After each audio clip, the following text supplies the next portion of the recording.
Hello everybody, today we are talking about the Carlsbad pawn structure, which is defined by the pawn structure that you see in front of you, black having pawns on b7, c6, and d5, and white on f2, e3, and d4. So we're going to explore this pawn structure by talking about the general ideas and themes for both sides, and then we're going to look at game example after game example to really see these ideas in action, and by the end of the video, you're going to be able to play these positions with both colors with complete confidence. So I'm going to jump right in, but right before I do, there is one quick thing I want to mention. This is part of a larger masterclass that I'm making. There are 6 other pawn structures that I have or will discuss in past or future episodes of this masterclass.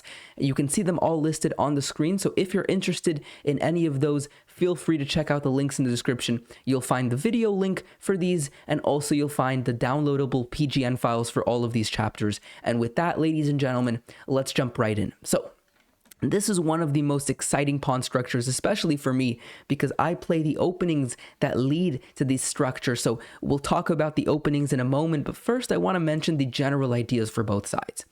Now, one thing to notice, the pawn structure always indicates or generally indicates the direction you should be playing for. So here, notice the pawn structure in the center aims towards the queen side. And therefore, one of the most common ideas here is the minority attack, which is called a minority attack because you're pushing 2 pawns against 3 pawns on these A, B, and C files. And so pushing A3, B4, B5, and playing on the queen side is often a very effective way to navigate these positions. We're going to see an example of this plan working out well for white. Another way to play for white is utilizing this f3 and e4 break and playing more ambitiously and more aggressively in the center. Now, if you were to play this structure and this plan, you want to make sure that your pawns are always well defended, because one of the things you're going to get is a very nice advantage in space in the center, sure, but the risk with that is your pawns no longer very nicely defend each other as they do here. So it is a more risky approach, but if it works out, then you can just blow your opponents right off the board. I've won many games using this plan, and we're again going to look at a game that shows this and highlights this very effectively. And the final thing, ladies and gentlemen, what does black get out of the structure? Because black very often plays into this. So what is their idea? Well, notice the pawn structure for black in the center aims towards the king side. So a king side attack is very often the effective way. So putting a knight on e4, moving their pieces, often moving their knight by developing it to d7 to f8, and then either to e6 or to g6, where it could, on both cases, utilize a queen or another piece and kind of go for a kingside attack. You can, push f5, maybe h5, h4. Going for this kingside attack against the usually castled king on the king side is often a very strong idea for black, and usually their main point. They could also play on the queen side, but as I mentioned, the pawn structure aimed towards the king side. It's a little less natural. It's possible, but often this is where white wants to play, and so playing into this will just help them. So now let's look at some game examples which will show every single one of these ideas that I just mentioned. So just very quickly, the Carlsbad can arise mostly from d4 openings, and the main way that it comes from, at least in my games and in my experience, is the Queen's Gambit declined, where you take and go bishop g5, and then you play e3 at some point, and we enter the Carlsbad structure, where again, now the ideas are f3 e4 or a3 b4, and for black, going for this sort of kingside attack is the main point here. It can also come from e4 openings, but here it will be flipped, right? So notice here, instead of having pawns on f2, e3, and d4, we have this side of pawns, and for black it's also flipped, and this is sort of like a Carlsbad for the black side. And in fact, in my Carlcon masterclass, which just this position comes from, one of the main ideas I talk about for black is going and trying to utilize the typical Carlsbad structure ideas. So going for this minority attack and going for f3, f6, e5 here, a bit different, is the main ideas that I think are very effective in these positions. So those are, to my understanding, the main ways that this sort of position can arise. Now let's look at the games. Okay, so game number one, we indeed have this bishop g5, e3 line that I just showed, and the Carlsbad comes into the position. And here we have b4, and then we have a3, so it looks like white is going for the minority attack, but then they switch things up. They go f3, and they go e4 in just a moment, and you can certainly combine these ideas. You don't have to only go for f3, e4, or only go for a3, b4, b5. You can play on both of these sides of the boards and, just grab a lot of space. And as long as, again, you make sure every pawn is defended. So, for example, here, notice they cannot take and then take because you have 3 defenders. So ensuring that everything is nicely defended is something important. But if you do so, then, you can certainly mix these ideas, and very often they can be very effective together. As you see here, the knight comes in. And one of the things that you'll notice with this f3, e4 idea, the control that white has in the center is overwhelming. I mean, that becomes especially apparent after this trade. Look at this, right? Pawn on e4, pawn on d4, again, make sure it's nicely defended. And because of the b4 pawn space, there's also pressure along the c file, right? So combining these ideas, white has a very strong bishop, a nice knight, a huge center, a beautiful pair of rooks. This is game over already. I mean, positionally speaking, white has everything they could ever imagine for. A beautiful position. And indeed, white converts this by pushing e5. Then they can use this now opened e4 square for their knight, as they do in just a moment. They get the knight in. Notice there's the threat of the fork of the queen, so they had to move the queen, but now there's the fork of the rook. They lose the exchange, and now they lose also this pawn on c5. And in just a moment, black resigned because, this is a resignable position completely. You're down a ton of material, and white still has, the material and the compensation, right? They have the extra space. They have the better placed pieces. Game over. So a very simple example of using this kind of f3, e4 as a means to gain space in the center, and from that you can very easily maneuver your pieces around. You can go for these forks, you can go for these advancements, and white has no issues. Let's now look at the second idea that white very often has, which is, as I mentioned, to go for this a3 and b4 idea. And so we're going to see that right here. So b4 is played, a3 often a nice way to support this pawn. You can also go a4 and go for a bit more aggressive with the minority attack.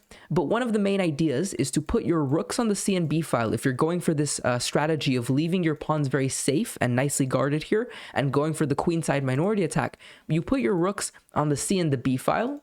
You maneuver your knight to c5, where it is just a huge thorn in the black position, right? The pressure on b7 is permanent and very difficult and annoying to defend. A move like rook b8 fails for the reason of knight d7 here.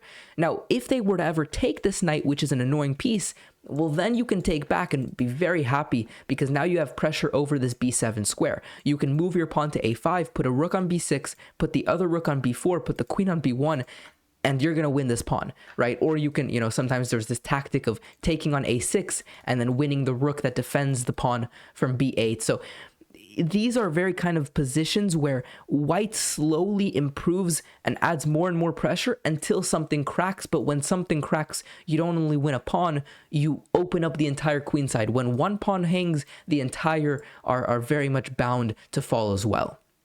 So the knight is here. Now, you could also consider playing a move like b6, but this comes with its own set of downsides. The knight can just hop back, and now b6 is a weakness.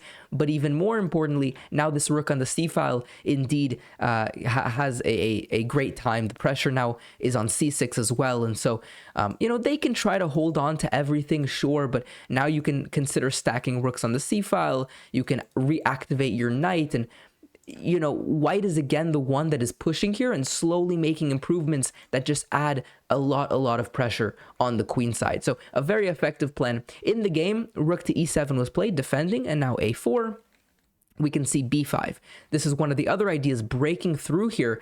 Now, what's the point of breaking through? Well, now notice that everything is far more open, and because of the fact that white prioritized this attack by moving their rooks and their queen as well and their knight to the queen side, now white is going to benefit off of opening up the queen side because their pieces are simply ready for this pressure. And you can see that here, the trade of the knight, but then all of the major pieces put pressure on c6, too much to handle. They had to give away the pawn. Black tried their best at this kingside attack, which again is what they should be doing, but it was too slow and too late.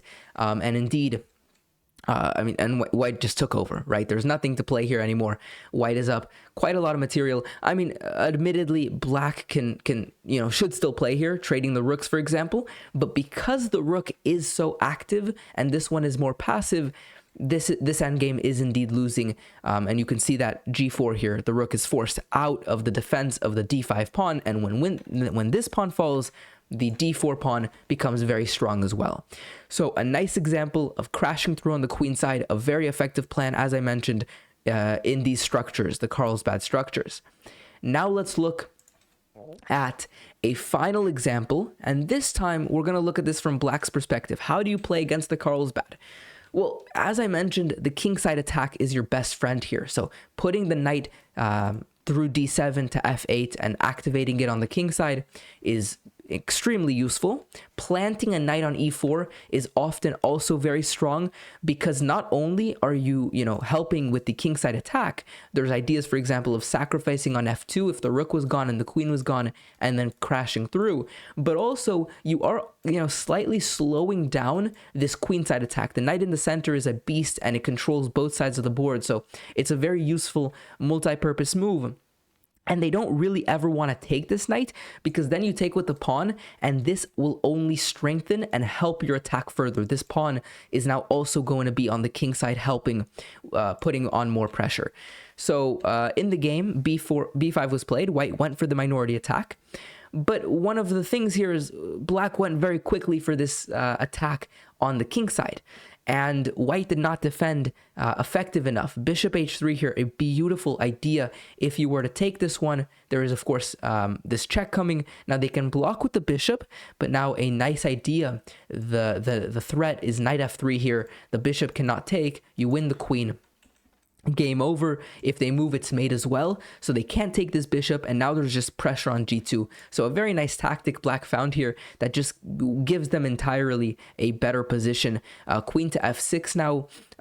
You cannot take the knight again for very similar reasons. Mate is coming, so the knight is very strong here. There's now ideas of going, for example, if they continue with the minority attack, going knight f3, and after takes, mate on g2 is coming. So you can see the tactical resources black has on this kingside attack is very effective in these positions, right? So in the game, f3 was played, but now that we've provoked f3, not at a time where it's white's control and they're going for f3, e4, and they're going for this plan. This is obviously not one of those moments because the center is just way too weak. And specifically, this e3 pawn is very weak now.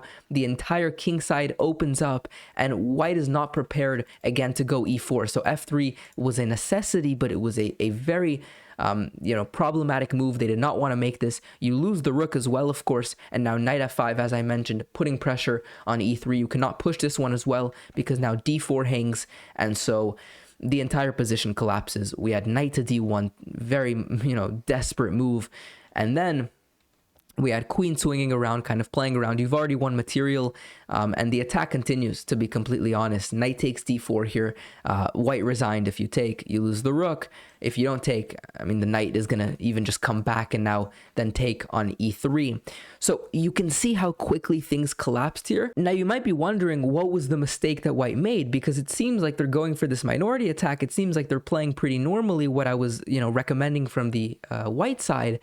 The main mistake here was this move knight d2, because it makes sense. They're trying to get rid of this very strong centralized knight, sure, but by doing so, you're dragging away and very much abandoning your king side. So here, taking and then going knight h4, it just happens really quick, and you don't have the knight now that you'd want to oppose this knight on h4. So dragging away pieces towards the queen side in these positions can be dangerous if black is quick enough with the attack.